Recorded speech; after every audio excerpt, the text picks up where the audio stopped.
नमस्कार साथियों, आप सभी का स्वागत है आपके अपने प्यारे से YouTube चैनल ज्ञान पथ इंस्टीट्यूट में। तो आप सब कैसे हैं? उम्मीद करता हूं आप सभी स्वस्थ होंगे और साथ साथ पढ़ाई भी कर रहे होंगे। तो प्यारे बच्चों, आज की क्लास में हम लोग पढ़ेंगे, सीखेंगे डाई हेलो एल्केन्स। तो आइए आज की क्लास को शुरू करते हैं। तो आज जानेंगे प्यारे बच्चों क्या डाई हेलो एल्केन्स किसे कहते हैं। तो यहाँ पर क्या है, डाई हेलो एल्केन्स के लिए हम लोग क्या करेंगे कि यहाँ पर ये है एल्केन। क्या है? एल्केन। अगर किसी एल्केन का दो हाइड्रोजन परमाणुओं का प्रतिस्थापन, यदि किसी एल्केन के दो हाइड्रोजन परमाणुओं का प्रतिस्थापन किसके द्वारा होता है? दो हाइड्रोजन परमाणुओं के द्वारा होता है। ठीक है, अगर किसी एल्केन के दो हाइड्रोजन परमाणुओं का प्रतिस्थापन दो हाइड्रोजन परमाणुओं के द्वारा होता है तो प्राप्त यौगिक क्या कहलाता है? डाई हेलो एल्केन कहलाता है। क्या कहलाता है? डाई हेलो एल्केन कहलाता है। तो बात समझ में आ गई होगी। इस तरीके से यहाँ पर ये क्या हमारा एल्केन है। एल्केन का पहला यौगिक, पहला सदस्य मेथेन। ठीक है, अब इस मेथेन के दो हाइड्रोजन परमाणु निकल रहे हैं और साथ में दो हाइड्रोजन परमाणु इसमें जुड़ रहे हैं। तो इस तरीके से जब दो हाइड्रोजन जुड़ेंगे और दो हाइड्रोजन निकलेंगे तो हमारा कंपाउंड क्या बन जाएगा? CH2X2। बात समझ में ना, यानी ये डाई हेलो एल्केन हो गया। क्या हो गया? डाई हेलो एल्केन हो गया। तो इसी तरीके से ये हो गया हमारा डाई हेलो एल्केन। इसकी परिभाषा लिख सकते हैं। क्या लिख सकते हैं? जब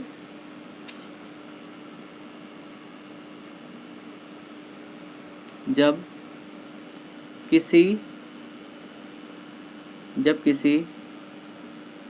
एल्केन से लिख सकते हैं, एल्केन से दो हाइड्रोजन परमाणुओं का प्रतिस्थापन, दो हाइड्रोजन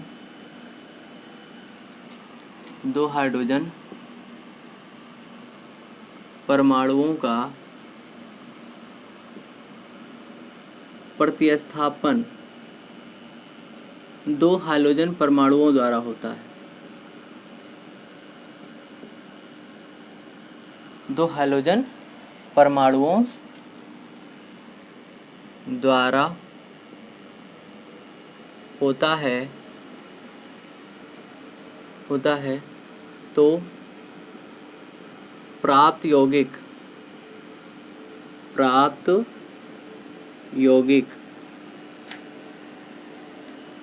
डाई हेलो एल्केन्स कहलाता है।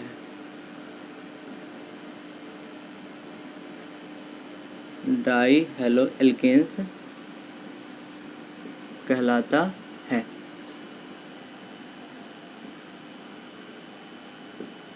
ठीक है, तो इस तरीके से हमारा ये हो गया डाई हेलो एल्केन्स। ठीक है, इसी तरीके से हम दूसरा एग्जांपल भी लिख सकते हैं। मान लीजिए यहाँ पे C2H6 है और इससे जब दो हाइड्रोजन परमाणु का प्रतिस्थापन होगा, दो हाइड्रोजन परमाणु के द्वारा, तो यहाँ हो जाएगा C2H4X2 हो जाएगा। ठीक है, तो ये भी क्या है? ये भी डाई हेलो एल्केन है। तो इस तरीके से अगर किसी भी एल्केन के दो हाइड्रोजन परमाणुओं का प्रतिस्थापन दो हाइड्रोजन परमाणुओं के द्वारा होता है तो प्राप्त यौगिक क्या कहलाता है? डाई हेलो एल्केन्स कहलाता है। ठीक है, अच्छा, अब हम समझेंगे डाई हेलो एल्केन के प्रकार, यानी डाई हेलो एल्केन्स कितने प्रकार के होते हैं। तो डाई हेलो एल्केन्स जो होते हैं वो तीन प्रकार के होते हैं। कौन कौन से? पहला होता है विस डाइहाइलाइड या जिसको हम विस्नल डाइहाइलाइड भी कहते हैं। दूसरा होता है जेम डाइहाइलाइड या जिसको जेमिनल डाइहाइलाइड भी कहते हैं। और तीसरा है अल्फा ओमेगा डाइहाइलाइड। क्या बोलते हैं? Alpha omega dihalide. तो पहला लिखेंगे हम लोग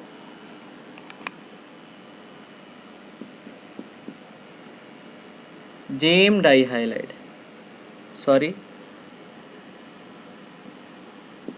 जेम डाइहाइलाइड। ठीक है,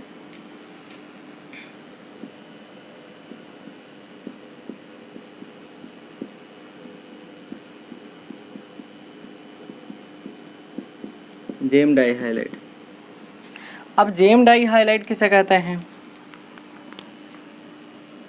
जेम डाइहाइलाइड यहाँ पर लिखेंगे कि इस प्रकार के डाइहाइलाइड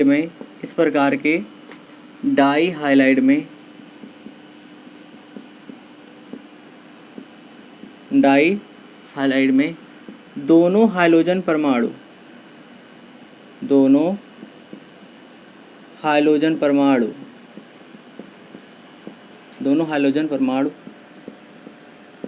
एक ही कार्बन परमाणु से, एक ही कार्बन परमाणु से सीधे जुड़े होते हैं।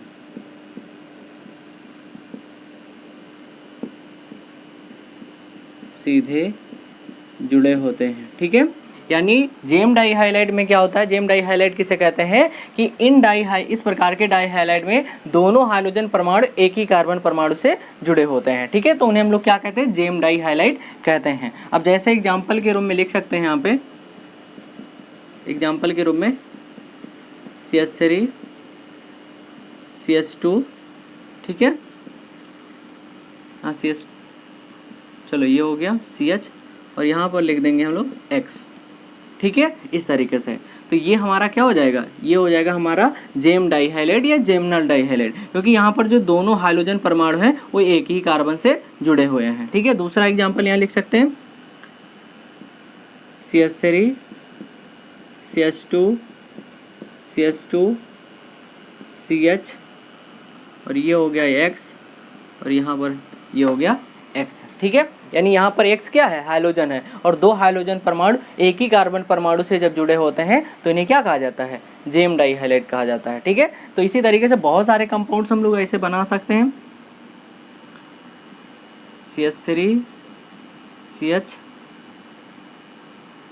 और यहाँ पर हो जाएगा X, यहाँ पर X, और यहाँ हो जाएगा CH3, ठीक है। तो AB क्या है, AB जेम डाई हाइलाइड है, क्योंकि यहाँ पर एक ही कार्बन परमाणु से, अब भले ही यहाँ पर कार्बन जो है साइड में आ रहा था, लेकिन यहाँ पर कार्बन बीच में आ रहा है, लेकिन उस कार्बन परमाणु से दोनों हाइड्रोजन जुड़े हुए हैं, तो इस प्रकार से AB क्या है, जेम डाई हाइलाइड है, ठीक है। तो अब हम जानेंगे, क्या उम्मीद है कि ये समझ में आ गया होगा जेम डाई हाइलाइड किसे कहते हैं। जेम डाई हाइलाइड की एक ही खासियत होती है, क्या कि दोनों हाइड्रोजन परमाणु एक ही कार्बन परमाणु से जुड़े होते हैं, और जब दोनों हाइड्रोजन परमाणु एक ही कार्बन परमाणु से जुड़े होते हैं तो उसे हम लोग क्या बोलते हैं, जेम डाई हाइलाइड कहते हैं, ठीक है। तो अब हम लोग जानेंगे विस डाई हाइलाइड या विस्नल डाई हाइलाइड, ठीक है। तो स्क्रीनशॉट लेना चाहते हैं तो ले सकते हैं।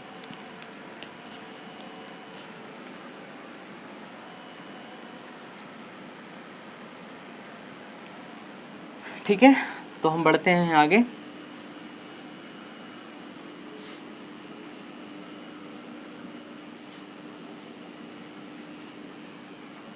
यानी डाई हेलो एल्केन का दूसरा प्रकार कौन सा है, विस डाई हाइलाइड है। दूसरा प्रकार डाई हेलो एल्केन का या डाई हाइलाइड का भी बोल सकते हैं, कौन सा है, विस डाई हाइलाइड है। विस डाई हाइलाइड, विस डाई हाइलाइड।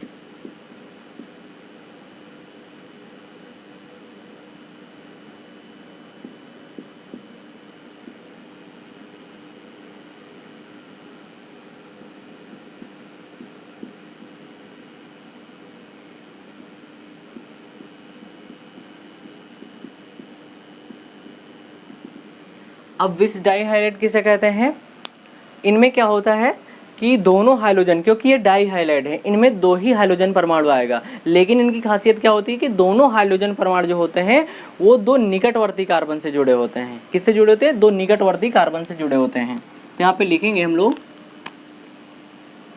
इन डाई हाइलाइडों में, इन डाई हाइलाइडों में, इन डाई हाइलाइडों में दोनों हाइड्रोजन परमाणु, ठीक है, दोनों हाइड्रोजन परमाणु दो निकटवर्ती कार्बन से जुड़े होते हैं, दो निकटवर्ती कार्बन से जुड़े होते हैं, निकटवर्ती कार्बन से जुड़े होते हैं।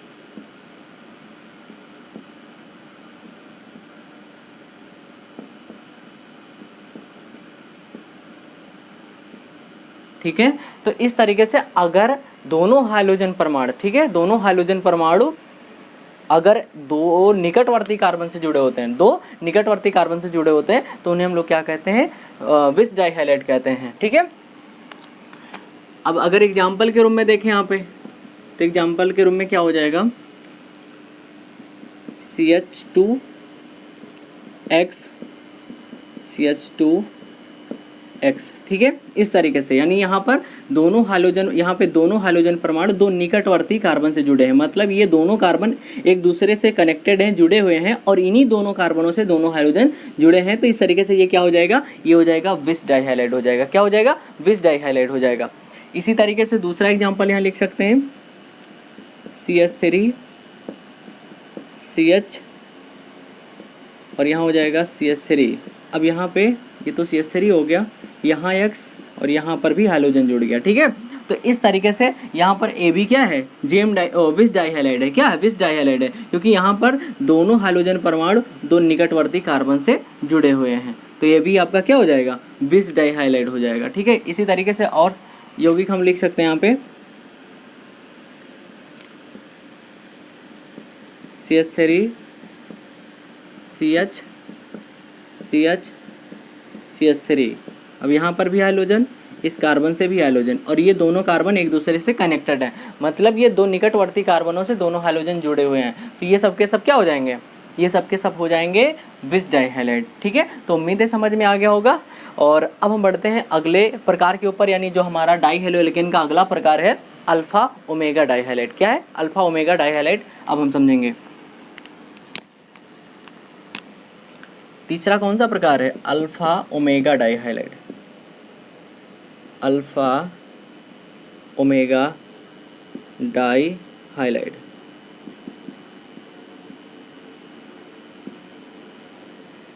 यहाँ पे लिख सकते हैं अल्फा ओमेगा डाइहैलाइड। ठीक है, चलो अब अल्फा ओमेगा डाइहैलाइड किसे कहते हैं, ये ऐसे डाइहैलाइड होते हैं या ऐसे डाइहैलोएल्केन होते हैं जिनमें क्या होता है, ये ऐसे डाइहैलोएल्केन होते हैं या डाइहैलाइड होते हैं जिनमें दोनों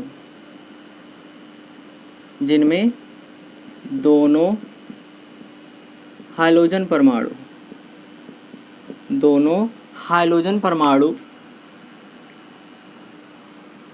ये ऐसे डाइहैलाइड होते हैं जिनमें दोनों हाइड्रोजन परमाणु 3 या 3 से अधिक, ठीक है, 3 या 3 से अधिक कार्बन परमाणुओं की श्रृंखलाओं के सिरों पर जुड़े होते हैं। ठीक है, फिर से समझ लीजिए, यानी अल्फा ओमेगा डाइहैलाइड ऐसे डाइहैलोएल्केन होते हैं या ऐसे डाइहैलाइड होते हैं जिनमें दोनों हाइड्रोजन परमाणु 3 या 3 से अधिक कार्बन परमाणुओं की श्रृंखलाओं के दोनों सिरों पर जुड़े होते हैं। तो ऐसे डाइहैलाइड को कहते हैं अल्फा ओमेगा डाइहैलाइड। ठीक है, तो यहाँ पर लिखेंगे जिनमें दोनों हाइड्रोजन परमाणु 3 या 3 से अधिक, 3 या 3 से अधिक, 3 या 3 से अधिक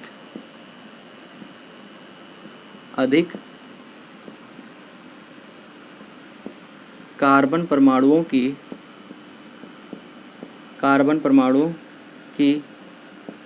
श्रृंखलाओं के सिरों पर जुड़े होते हैं। श्रृंखलाओं के दोनों सिरों पर, ऐसा लिख सकते हो, श्रृंखलाओं के दोनों सिरों पर जुड़े होते हैं। श्रृंखलाओं के दोनों सिरों पर जुड़े होते हैं, दोनों सिरों पर जुड़े होते हैं। ठीक है, तो उन्हें हम लोग क्या बोलते हैं, अल्फा ओमेगा डाइहैलाइड कहते हैं। ठीक है, अच्छा एग्जाम्पल में क्या लिख सकते हैं, एग्जाम्पल में लिख सकते हैं हम लोग यहाँ पे, जैसे CH3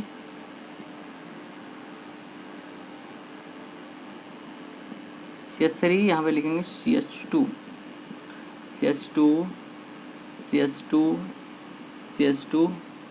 और यहाँ हाइड्रोजन, यहाँ पे हाइड्रोजन। ठीक है, अब यहाँ पे देखिए, यहाँ पे CH2 CH2 CH2 और यहाँ पर 3 कार्बन परमाणुओं की श्रृंखला है। कितने? 3 कार्बन परमाणुओं की श्रृंखला है और इन दोनों, इस श्रृंखला के दोनों सिरों पर, ठीक है, इस श्रृंखला के दोनों सिरों पर हाइड्रोजन परमाणु जुड़े हुए हैं। ठीक है, तो इसे हम लोग क्या बोलेंगे?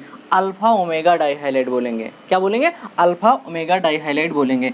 इसी तरीके से हम यहाँ पर और भी लिख सकते हैं CH2 CH2 CH2 CH2 और यहाँ X और यहाँ भी X मतलब हाइड्रोजन। ठीक है, तो यानी 2 से अधिक, बताया गया 3 से अधिक, क्या है? 3 से अधिक। अगर 3 से अधिक कार्बन परमाणु की श्रृंखला है, कार्बन परमाणु की श्रृंखला है और उन दो श्रृंखला के दोनों सिरों पर अगर हाइड्रोजन परमाणु जुड़े हुए हैं तो उन्हें हम लोग बोलते हैं अल्फा ओमेगा डाइहाइलाइड। अब आप कहोगे कि सर ये अल्फा ओमेगा डाइहाइलाइड है, लेकिन क्या ये नहीं है CH2 और यहाँ पर हाइड्रोजन और यहाँ पर? तो प्यार बच्चों यहाँ पर ये बिल्कुल भी अल्फा ओमेगा डाइहाइलाइड नहीं है। ये कौन सा डाइहाइलाइड है? ये है प्यार बच्चों विस डाइहाइलाइड है, क्योंकि हमने यहाँ पर एग्जाम्पल कहीं लिखा जरूर होगा, यहाँ पे ये देख सकते हैं। ठीक है, ये बिस डाइहाइलाइड है और इसी तरीके से यहाँ पर ये भी है, तो इस तरीके से ये बिस डाइहाइलाइड हो जाएगा, ना कि अल्फा ओमेगा डाइहाइलाइड हो जाएगा।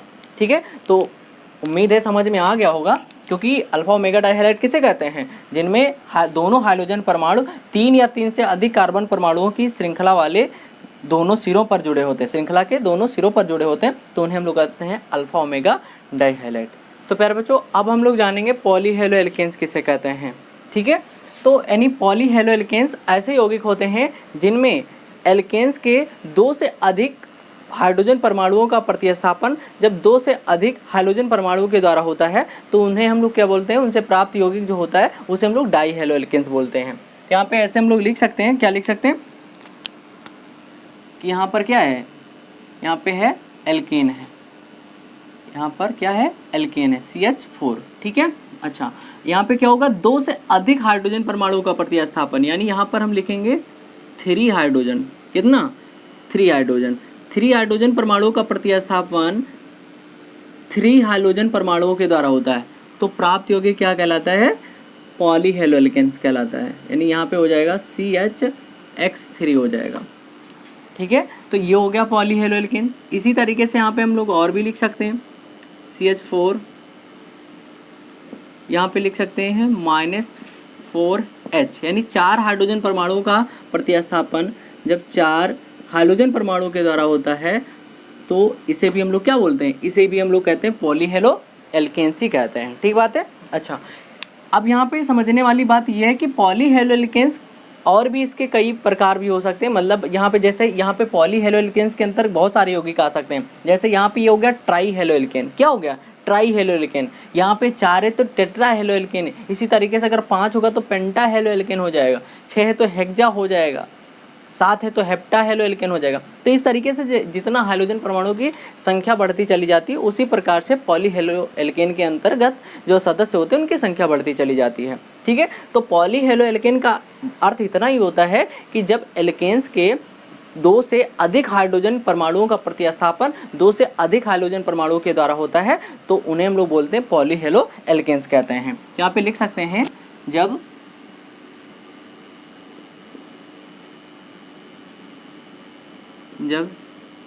एल्केन के 2 से अधिक हाइड्रोजन